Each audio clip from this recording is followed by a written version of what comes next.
Welcome to another episode of the Small Business Show. We're going to get into a little more of some things in the community of tech space in Waterloo and talk to a very interesting guest from that space.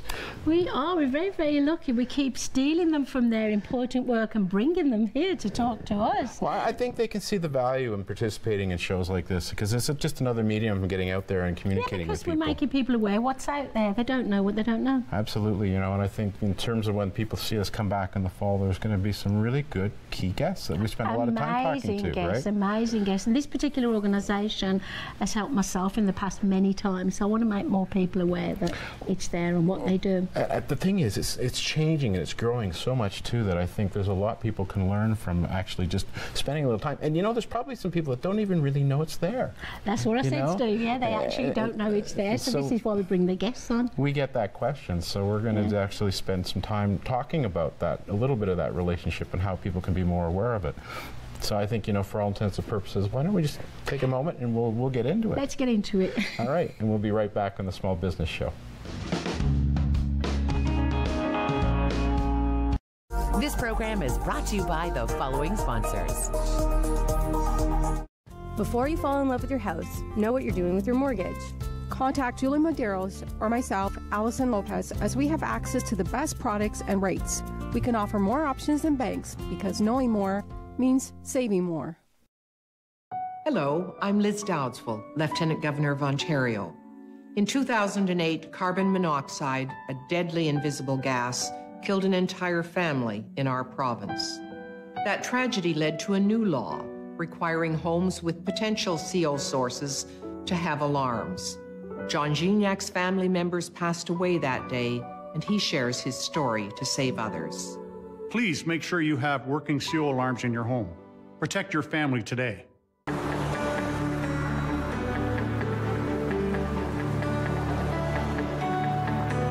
This is Rogers TV.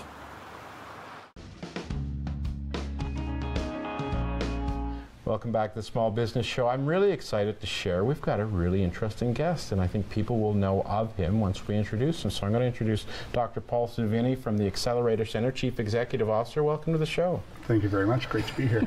I really want to get into we've had a lot of people on our show come from various aspects of the Accelerator Center, but to learn more about the Accelerator Center, so why don't you tell us what is the Accelerator Center? Great. Well, the Accelerator Center is an incredible facility here in Waterloo Region. We were started 13 years ago by David Johnston, the president of the university at the time, and our 3 universities and 1 college partner. And really is a place to commercialize research emerging from our incredible ecosystem. And so it's a place that works with technology businesses to make them as strong as they possibly can be. I think we're getting a lot of the companies that people are becoming more recognized with coming through the Accelerator Center and getting the support. And as I said, some of the people on our show have, you know, been or are mentors at the Accelerator Center. So tell us that the type of people that have come up through your ranks and who's had some success and just how they get into that whole process. Well, just tremendous success over those years. We've had 59 graduate companies collectively creating almost $3 billion in corporate value for this region, and just tremendous value being created. Companies like Myovision and Axonify and ClearPath Robotics. Both amazing companies. Now, what level does the company have to be at before it can come to you for help? And are we talking about financial help or, you know, support by mentoring? What kind of help in particular? Great question. So really it's a full service organization. It started out, we were working with companies that were already established, where they would have a little bit of revenue, probably had a first customer. Oh, really? But lately we added a new phase to the program where somebody can come with just an idea. And they might come and they say, I have an idea for a technology company. I don't know if it's a good idea. Should I quit my day job and run with this idea? So we created a 14-week program that aligns with the terms at the university, where somebody can come in a half day a week and work through a business idea, make it as strong as it can be, figure out if there's a market for it, and then determine if they want to pursue that idea and turn it into a company. What is the program called for our viewers? So it's our Accelerator Program, and it's called Phase 1. Phase 1, remember That's a good name for it. Good name for it. Is that sort of in the line of an incubator, sort of people coming in with an idea and then really trying to realize, is there a business and is there a product that's marketable? That's exactly right. And typically our founders are coming in with a technology background. They have a technology idea, but many of them have never created a business before and they've never run a business. So what we do is surround them with mentors centers with every possible area that you can imagine, from culture and leadership to finance and technology and everything you would need to actually create and grow a business. It's just tremendous. Absolutely. Do they get funding from you? I mean, do they come, like, do they ask for money from you, or do they have to pay you? How does it work? So a little bit of both. So it is a paid program. People pay to participate in the program, but we do from time to time have funding opportunities available. So the good news is we administer a program called AC Jumpstart that allows us to provide grants of $30,000 to companies, as well as be able to give them mentoring. I think the other good aspect too is there's a gravitation for a lot of the venture capitalists out there to be able to come in and see these ideas come to fruition. Makes it easier for them to potentially look at investing in some of these companies. Yeah, that's exactly right. So to get into the Accelerator Center is pretty competitive. So sometimes we have a lot of applicants, really amazing applicants, but unfortunately we can only take a few companies at a time. And so for the VCs, they certainly know that if a company is going through the Accelerator Center, it's already been vetted and it's probably a pretty strong company. Through the Accelerator. We're not very technical. What is your role in particular? Do you sign the checks or tell people yes or no? Well, we have an incredible team to do that, so although I do have to sign the checks. But no, I think the role is to make sure that we think forward to what the needs of the community are. And you know, I have two amazing jobs. One is CEO of the Accelerator Center. The other is Associate Vice President of Research Commercialization at University of Waterloo. And as much as we work with all of our academic partners, that role really lets me look a little bit down the road and see the technologies that are being developed today that are ultimately going to be turned into companies 3 years, 5 years down the road. And I think that intrigued me on the conversation, having that dual road, because I know there's a lot of people coming from or into the universities, into the entrepreneurial space, and finding that next connection with the Accelerator Center. That's right, absolutely. And it's incredible. You look at the research that's happening today, whether it's in artificial intelligence or quantum computing or nanotechnology or clean technologies and water, there's no end. And not only is that amazing for me to be able to get to meet with those researchers and people that are thinking about doing work in those areas, but seeing the companies emerging. You seem very happy. Well, that's what I was going to say, you know, it's just a glow. Absolutely. Yeah.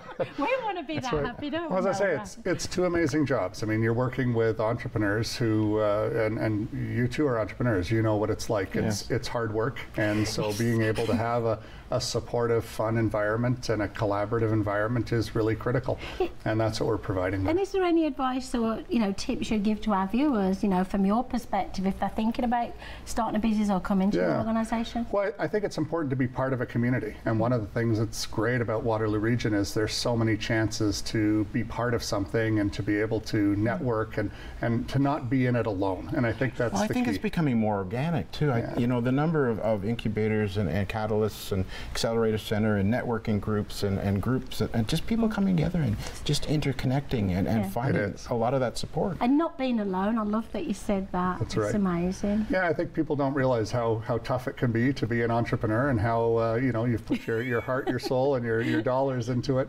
And to be able to have the support of an entire community is pretty amazing. Is there a waiting list to get into your program? There is, yes. So when should somebody apply? If they've got an idea now, should they just apply and maybe go on the waiting list? Yeah, we always encourage people to apply. I mean, one of the nice things, again, about Waterloo Region is we take such an integrated approach to entrepreneurship and to supporting startups that even if the Accelerator Center can't help a particular organization, we can always direct them to someone else in the community who can help. That's such a strong point, though, because there's one place to start, but there could be many places they could end up. That's right.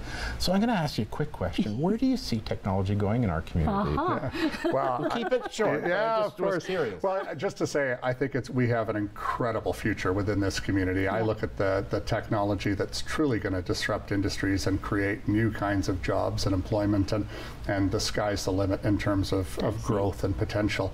So as I say, all of the strengths of our 3 universities and college partners put together, it gives me just amazing. I mean, I have 2 kids, and I'm just so excited for their future just because of what's possible. I love it. I love it. I think there's so much then. People, we've gone through adjustments in our tech community, and some companies have become stronger, some weaker, but it just shows you there's a lot of vibrancy, there's a lot of growth, there's a lot of potential. potential, and it's just more and more is coming on stream. That's right. It's an exciting city to live in. It's the place to be, isn't it? It's the place to be. We're in the right place. Yeah, I'm not going to compare you to Silicon Valley down in California, but I like to think of ourselves as a as a unique microcosm We up here. are. Yeah, well, we are, and I mean, what's great about Waterloo Region is the community that we have. It's easy to navigate. It's a very well connected community. Yeah. It's a supportive and helpful community. Incredible place to raise a family. Has its own cultural identity. So, what more could you ask We for? were talking about that we're before, pretty yeah, lucky. absolutely. I think you're pretty amazing because you are encouraging people to come to you and, will this work, will it not? Maybe you break hearts sometimes, but most of the time you help them build a successful business. Right. But I think that speaks to the organization too, in terms of the environment is it's more of a matrix, it's more supportive. There's a lot of collaborative measures. There's a lot of we look at some businesses, it's so stifled, and we've talked about this before, is where it's really changing in the environment of the workspace, and certainly, you guys are so supportive and creative that you can help a lot of people, and they may not even know how. That's right. And I think it's not just the mentors and staff at the Accelerator Center, it's the other clients. And what's amazing to see is those companies helping each other. You see them in the networking area, sharing ideas, sharing their pieces of expertise. It really is a community. And I think that's what makes it exciting, is that giving back. You can see some of the people that have been successful wanting to contribute to help other people become successful. That's right. And that's no different in any business, and small business certainly, right? And I'd just take a point to say that small businesses need to realize they've got people out there who want to help them. Yeah, you're not alone. That's the biggest thing you said, and that really impacted me. Maybe 18, 20 years ago, if you guys weren't around, where did we go? It was very difficult to find mentors, wasn't it? That's correct. So That's right. You had to find them on your own, and and today it's really the case that we want more people to think about entrepreneurship as something that's a viable career. Doesn't mean it's easy, but certainly we can provide you with the right support. If you don't try, you'll never know, will you? That's right. That's the first step. Well, that's what's exciting. And I think it's just such a vibrant, I used the word before, microcosm. It's just, there's so many different people you meet and learn, and you walk in and out of your building and, I know them, or I know them, right? So people are connecting. And I think in terms of getting more engaged with the Accelerator Center, some of the community programs and support groups, what would be your piece of advice? Well, definitely come to some of the events that we host within the community. I think they're exciting. It's always neat to see what our current companies are pitching. Of course you can. More than welcome to. And really see the companies that are creating incredible things today. And it's neat to see the progression too. When you listen to a company that's 4 months in, and then you hear them a year after and a year after that, and see them explode out of the Accelerator Center. It's a pretty amazing thing and enormously rewarding. And I remember going into your space to meet with you one day, and I just saw that big wall that all these companies that nobody really knows that have come through Waterloo in general, never mind just the Accelerator Center. That's right. So you're seeing that. I know you're walking out of your office every day. You've got to just sort of look at that and say, wow, that just is probably a motivator in itself. Yeah. But it's amazing. You're like a proud father to me. It's like a big family, isn't it, where you're very proud. And it is. Let's admit it, that's rare in this day and age. It could be all about me, but you guys make it about the organisation, the people it's about the client. I mean, it's always about the clients and providing them the support, and they're the stars of the show, and so we're just there to provide them that help. Everybody knows about you. You know how fast time goes, and sorry we have to bring this to a close, but Dr. Paul Salvini from the Accelerator Center, CEO, thank you for coming on the show today. We've really appreciated it. That was amazing. And thank you, and we'll see you right back on the Small Business Show.